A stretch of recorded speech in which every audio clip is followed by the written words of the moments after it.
Olá pessoal, tudo bem com vocês? Sejam bem-vindos a mais um vídeo do nosso canal. No vídeo de hoje vamos abordar sobre a desnutrição. Vamos falar sobre as causas que levam a essa condição, os sintomas que podem indicar a presença dela, como é feito o diagnóstico correto e quais são as opções de tratamento disponíveis. Fique com a gente para aprender mais sobre esse assunto. Vamos lá!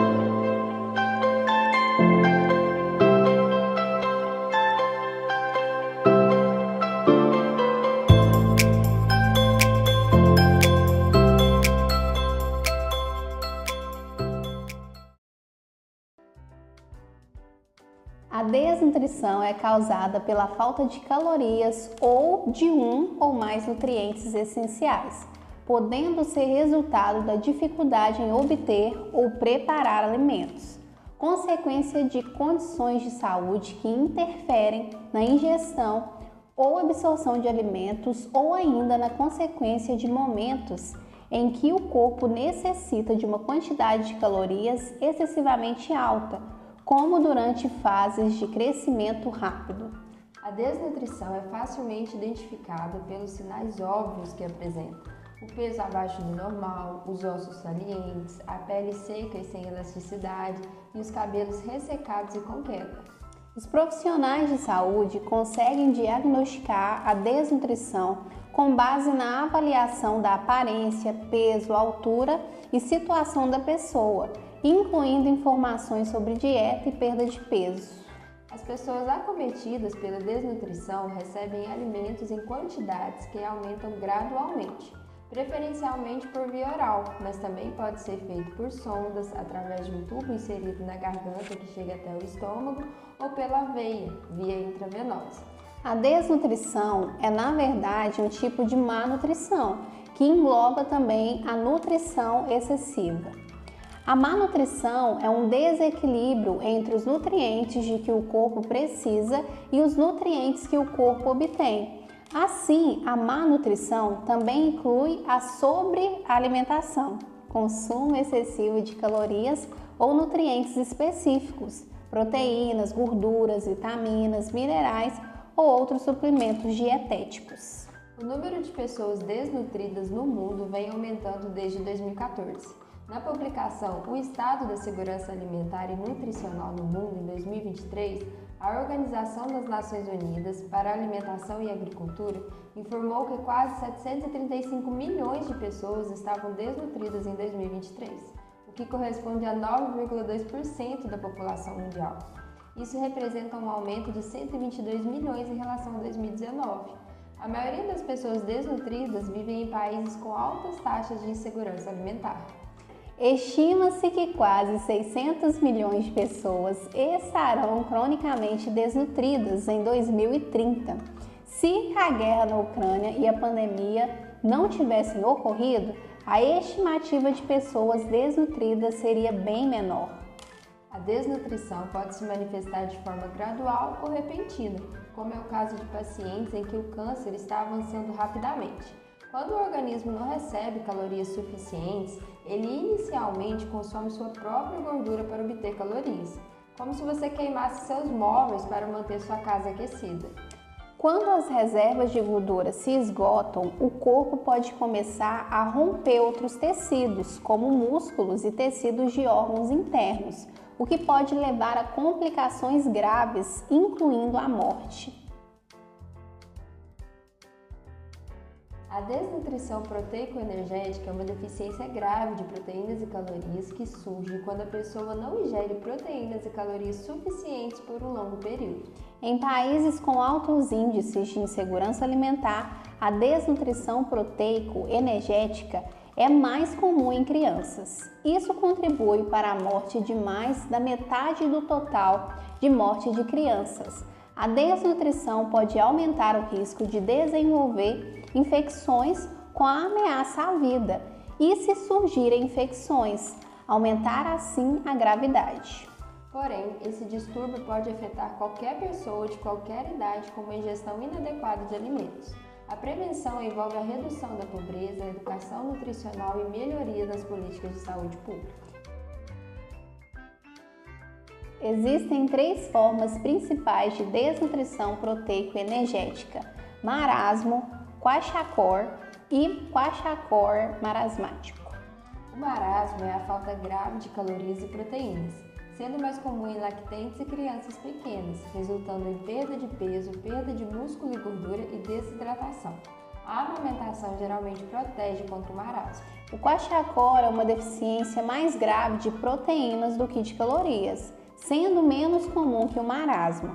Kwashiorkor é derivado de uma palavra africana que significa primeiro filho, segundo filho, pois muitas vezes o primogênito desenvolve a doença quando nasce o segundo filho, que o afasta do aleitamento materno. Diferentemente do marasmo, as crianças costumam desenvolver kwashiorkor após o desmame, sendo geralmente mais velhas. A doença é mais frequente em certas regiões do mundo, onde as refeições nativas destinadas aos bebês desmamados são pobres em proteínas, mesmo que sejam suficientes em calorias e carboidratos. No entanto, qualquer pessoa pode desenvolver kwashiorkor, se tiver uma dieta essencialmente composta por carboidratos. Pessoas com kwashiorkor costumam reter líquidos, o que causa inchaço, e em alguns casos graves o abdômen pode ficar distendido. Já o kwashiorkor marasmático ocorre quando uma criança com kwashiorkor não consome calorias suficientes, resultando em retenção de líquido e o definhamento dos músculos e do tecido adiposo. A inanição é a forma mais extrema da desnutrição proteica energética e é causada pela ausência total de nutrientes por um longo período.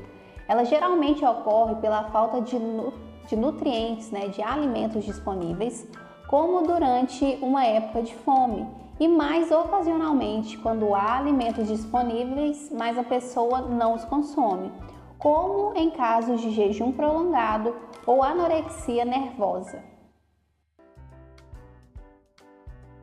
A desnutrição é resultado de diversos fatores sociais, culturais e políticos, tais como pobreza, guerra, conflitos civis, superpopulação, condições de moradia precárias, doenças infecciosas, pandemias e urbanização. A pobreza é apontada como a principal causa de desnutrição em países de renda baixa, média e alta. Ela também é a causa mais comum de insegurança alimentar. Em regiões onde não há uma insegurança alimentar generalizada, normalmente a desnutrição ocorre com muito menos frequência que a supernutrição. Além disso, determinados quadros clínicos aumentam o risco de apresentar desnutrição, como a dificuldade em obter alimentos, o estado de sem-teto, problemas de saúde mental, doenças que interferem no consumo, processamento ou absorção de nutrientes, diarreia crônica, que causa a perda de nutrientes, doenças graves, que fazem com que a pessoa não consiga comer o suficiente, ou porque perdeu o apetite, ou porque as necessidades nutricionais do seu organismo apresentam-se excessivamente elevadas. O uso de certos medicamentos ou substâncias, como álcool e entorpecentes, tabagismo, juventude, bebês, crianças e adolescentes, eles correm o risco de desnutrição porque estão em crescimento e precisam de mais calorias e nutrientes, ou idade avançada. É possível que uma pessoa não consiga obter alimentos por não ter condições de pagar por eles, ou talvez por não conseguir chegar ao supermercado, ou devido a alguma limitação física que a impeça de fazer compras. Em algumas partes do mundo, o abastecimento de alimentos é inadequado, devido a vários fatores, como guerras, conflitos armados, desastres naturais como secas, enchentes e até mesmo questões políticas, que interferem na distribuição desses alimentos. Algumas condições de saúde, como distúrbios de má absorção, interferem com a absorção de vitaminas e minerais. Cirurgias que envolvem a retirada de parte do trato digestivo pode ter o mesmo efeito. Algumas doenças como AIDS, câncer e depressão fazem com que a pessoa perca o apetite e consuma menos alimentos, o que resulta na desnutrição. O uso de certos medicamentos pode contribuir para a desnutrição devido a diversos fatores, tais como a redução do apetite provocada por medicamentos como diuréticos, digoxina e cisplatina, além de náuseas causadas por alguns fármacos, diminuindo o apetite. Alguns medicamentos também aceleram o metabolismo, aumenta a necessidade de calorias e nutrientes, e outros interferem na absorção de determinados nutrientes no intestino. A ingestão excessiva de álcool, que possui calorias, mas baixo valor nutritivo, pode diminuir o apetite. Devido ao dano que causa ao fígado, pode também interferir na absorção e no uso de nutrientes. O transtorno por uso de álcool pode resultar em deficiências de magnésio, zinco e vitaminas como a tiamina. Interrupções no uso de certos medicamentos ou na ingestão de álcool podem levar à perda de peso e desnutrição. O hábito de fumar pode diminuir o paladar e o olfato, tornando os alimentos menos atrativos, além de estimular o sistema nervoso simpático e aumentar o uso de energia do corpo, contribuindo para um baixo peso corporal. Além disso, problemas de saúde que aumentam a demanda calórica do organismo, como infecções, ferimentos, hipertireoidismo, queimaduras extensas e febre prolongada, podem levar à desnutrição. Nos Estados Unidos, aproximadamente 1 em cada 7 idosos na comunidade e até metade dos idosos hospitalizados ou em lares de terceira idade sofrem de desnutrição.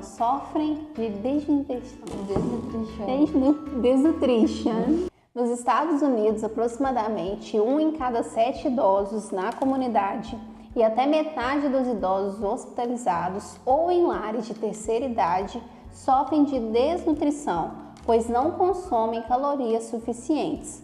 Vários fatores incluem mudanças corporais relacionadas à idade, contribuem para a desnutrição em idosos.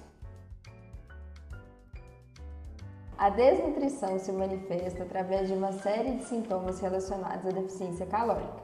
O mais visível é a perda de gordura corporal, onde a pessoa pode emagrecer consideravelmente, especialmente se a inanição persistir por longos períodos. Nesse caso, os ossos ficam visíveis através da pele, que se torna fina, seca, pouco elástica, pálida e fria. O rosto perde gordura, deixando as bochechas e os olhos fundos, enquanto o cabelo se torna ressecado, fraco e propenso à queda. Além disso, o desgaste muscular e de tecido adiposo, conhecido como caquexia, pode levar à produção excessiva de citocinas pelo sistema imunológico, o que ocorre em resposta a doenças como infecções, câncer ou AIDS. Outros sintomas incluem fadiga, incapacidade de permanecer aquecido, diarreia, perda de apetite, irritabilidade e apatia. Em casos graves, a pessoa pode deixar de apresentar resposta, um quadro clínico denominado estupor, tornando-se incapaz de realizar suas atividades normais. Nas mulheres, a desnutrição pode levar a irregularidades menstruais ou interrupção de períodos. Se a desnutrição for grave, pode haver retenção de líquido nos braços, nas pernas e no abdômen.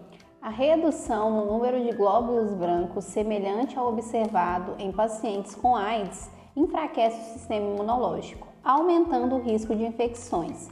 Se a deficiência calórica persistir, podem surgir complicações sérias, com a insuficiência hepática, cardíaca e ou respiratória, podendo resultar na morte após 8 a 12 semanas de inanição total. Crianças gravemente desnutridas podem não crescer adequadamente, apresentando atrasos no desenvolvimento comportamental e leve deficiência intelectual, que pode persistir até a idade escolar. Mesmo com tratamento, a desnutrição infantil pode levar a sequelas a longo prazo. Perda de habilidades intelectuais e problemas digestivos podem persistir, às vezes por toda a vida. Felizmente, na maioria dos adultos, a recuperação completa é possível com tratamento adequado. A desnutrição é frequentemente diagnosticada por médicos através de uma avaliação que inclui perguntas sobre a dieta e perda de peso, além de um exame físico para observar a aparência e histórico da pessoa. Os profissionais também investigam a capacidade da pessoa para obter e preparar alimentos, presença de outras condições de saúde, uso de medicamentos, bem como aspectos emocionais e mentais, podendo utilizar questionários padronizados para obter informações relevantes. As respostas a essas questões podem ser úteis para confirmar o diagnóstico, especialmente em casos menos evidentes de desnutrição, e podem também auxiliar na identificação da causa, o que é crucial em crianças. O exame físico inclui medição de altura e peso, cálculo do índice de massa corporal, estimativa de músculo e gordura através da circunferência do braço e prega cutânea, além da observação de sintomas indicativos de desnutrição. A realização de exames dependerá das circunstâncias, sendo comum a realização de exames de sangue para medir a concentração de albumina e leucócitos, além de um hemograma completo. Exames de pele podem ser realizados para verificar a função do sistema imunológico. Em casos de suspeita de deficiência de vitaminas ou minerais, serão feitos exames para medir os níveis desses nutrientes. Se a causa da desnutrição não for clara, outros testes poderão ser solicitados, como análise de fezes, exames de urina e raio-x do tórax, para identificar possíveis infecções ou distúrbios subjacentes. O tratamento da desnutrição para a majority of people. The treatment for people, for the majority of people. I want to talk in English.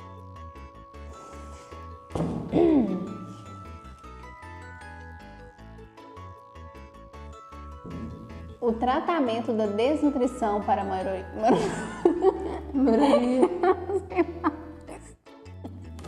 Para a maioria.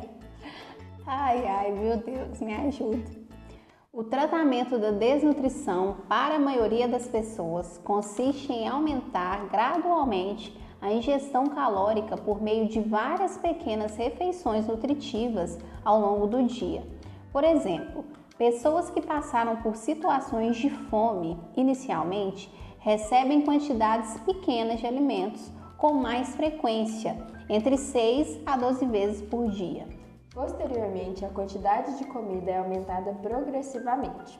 Em caso de diarreia em crianças, a alimentação deve ser adiada por 1 ou 2 dias para prevenir o agravamento, sendo recomendado oferecer líquidos nesse intervalo. Você vai começar de novo? Vai ficar com raiva? Tá chorando? Não, minha filha, eu tô quieta aqui pra você conseguir fazer os 3, você tá aí. Você tá chorando. Eu tô com sono. Eu tô com sono, eu sou um bicho preguiça, eu acho. Às vezes fez um corpo errado. Descendente de preguiça. Ela tá no meu período de Hibernação. hibernação. Em casos de dificuldades na digestão, vou colocar isso ali. Em casos de dificuldades na digestão de alimentos. Vou assim.